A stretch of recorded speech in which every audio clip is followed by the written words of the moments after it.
नमस्कार, बहुत स्वागत है आपका टीवी 9 भारतवर्ष में। अब भारत की बड़ी खबरें और वायरल तस्वीरें सच की कसौटी पर परखी जाएंगी।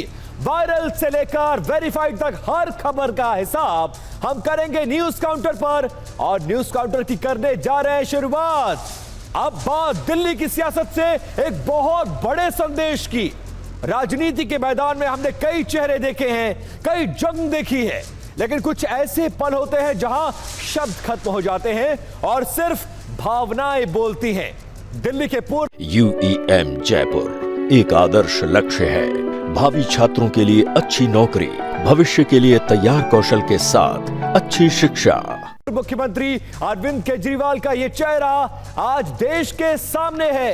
एक ऐसा चेहरा जो जीत के बाद मुस्कुराया नहीं, बल्कि फफक फफक कर रो पड़ा।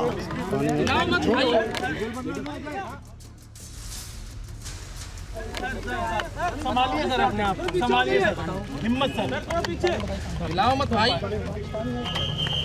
पानी दो, पानी। केजरीवाल भ्रष्ट नहीं है। मैंने केवल आपका माइक पकड़ रखा है। अपनी जिंदगी में ईमानदारी कमाई है। केजरीवाल हो रहा है यार, तुम कहाँ हिलाओ मत भाई। हो गया सर, हिलाओ मत भाई। हो गया सर, हिलाओ मत भाई। संभालिए सर, अपने आप संभालिए सर, हिम्मत सर, हिलाओ मत भाई। पानी दो, पानी। केजरीवाल भ्रष्ट नहीं है। मैंने केवल आपका माइक पकड़ रखा है। अपनी जिंदगी में लेकिन केजरीवाल ने इन आंसुओं के बाद खुद को संभाला और अपने घर से आप दफ्तर तक शक्ति प्रदर्शन करते हुए पहुंचे हैं। साथ ही संदेश दिया कि वो अब और भी ज्यादा मजबूत हैं। उनके आंसू अब अंगारे बनकर विरोधियों पर बरसेंगे।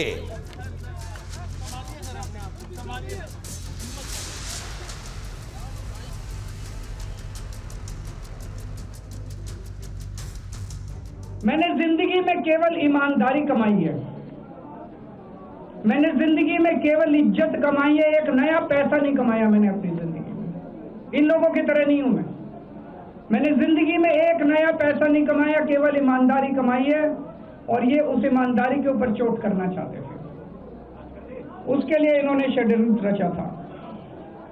आज कोर्ट के ऑर्डर के बाद ये साबित हो गया देश के सामने, केजरीवाल कट्टर ईमानदार है, मनीष सिसोदिया कट्टर ईमानदार है, संजय सिंह कट्टर ईमानदार है।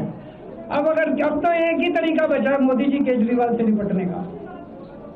केजरीवाल का कत्ल करवाना पड़ेगा, केजरीवाल की हत्या करवानी पड़ेगी। उसके अलावा केजरीवाल आपसे संभलने वाला नहीं है। अब आपके बस का नहीं है केजरीवाल, आपने सब कुछ करके देख लिया। अब केजरीवाल का कत्ल ही करवाना पड़ेगा। तो केजरीवाल और मनीष सिसोदिया बरी हुए तो आम आदमी पार्टी खेमे में खुशी की लहर दौड़ पड़ी। जरा ये रील देखिए।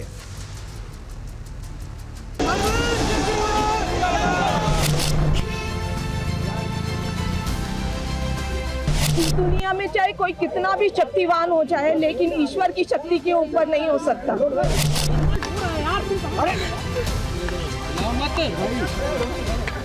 बहुत कष्ट दिया, लेकिन मुझे विश्वास था कि ईश्वर हमारा साथ देंगे।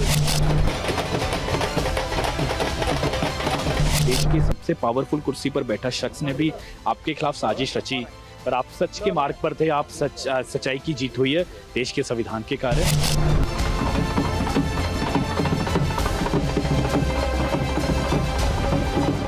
भगवान की अगर देर है, अंधेर नहीं है। हम लोग, आम आदमी पार्टी तो कहती थी, देश भी पूरा जानता था कि ये टोटली फर्जी झूठा केस।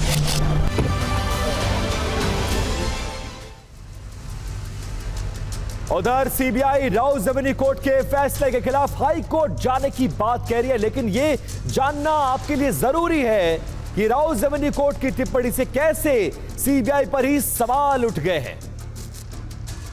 अब देखिए, राउ जमीनी कोर्ट ने कहा है कि सीबीआई की चार्जशीट में ठोस और पर्याप्त सबूत नहीं थे।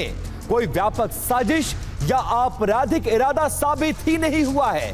चार्जशीट में कई आंतरिक कमियां और गुमराह करने वाली बातें भी मेंशन रही हैं। प्रोसिक्यूटर का मामला न्यायिक परीक्षा में टिक ही नहीं पाया और बिना ठोस साक्ष्य संलिप्त बताना कानून के सिद्धांतों के खिलाफ कोर्ट ने पाया और ये सख्त टिप्पणी भी इस पूरे मामले में की गई है। अब देखिए, कोर्ट के फैसले के बाद अब पूरी आम आदमी पार्टी, केंद्र सरकार, ईडी, सीबीआई और बीजेपी पर हमलावर है। आप इस देश को बर्बाद कर रहे हैं राष्ट्रीय और अंतर्राष्ट्रीय स्तर पर। अपनी राजनीति को आगे बढ़ाने के लिए, अपनी सत्ता को बचाए रखने के लिए आप विपक्ष के लोगों को अरेस्ट कर रहे हैं। आप सीबीआई और ईडी का दुरुपयोग करके झूठे केस चलवा रहे हैं।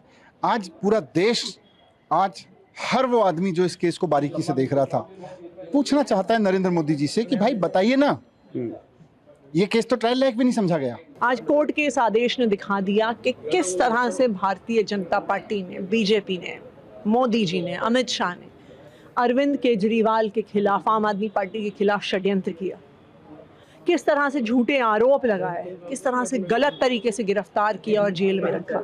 लेकिन आखिरकार न्यायपालिका में जीत सच्चाई की ही हुई, अरविंद केजरीवाल की ईमानदारी की हुई। सीबीआई और ईडी के पास कोई प्रूफ नहीं है, एविडेंस नहीं है, इसीलिए आज डिस्चार्ज किया। डिस्चार्ज का मतलब भी समझ लीजिए, ये केस इस लायक भी नहीं है कि इसके अंदर मुकदमा चल सके। अभी सीबीआई तो पहले मोदी जी के पास जाएगी, फिर मोदी जी सेट करेंगे कि